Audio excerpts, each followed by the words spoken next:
What's up guys? Regaluhan ko ngayon ang aking kauna-unang subscriber dito. Bibigyan ko siya ngayon ng Buddha fruit. Let's go! Salamat sa iyong pagtiwala, kaibigan. Dahil dyan, bibigyan kita ng gantimpala. Kaya natin ito sa akin. Uy, pilit. Pwede na yan. Accept.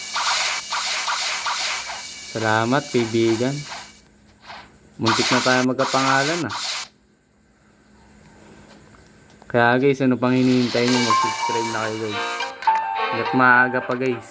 Para mabigyan kayo ng fruit hanggat hindi pa nauubos guys. Subscribe and comment. Saka pindutin nyo na ang link. Ay, hindi pala link. Doon pala yun.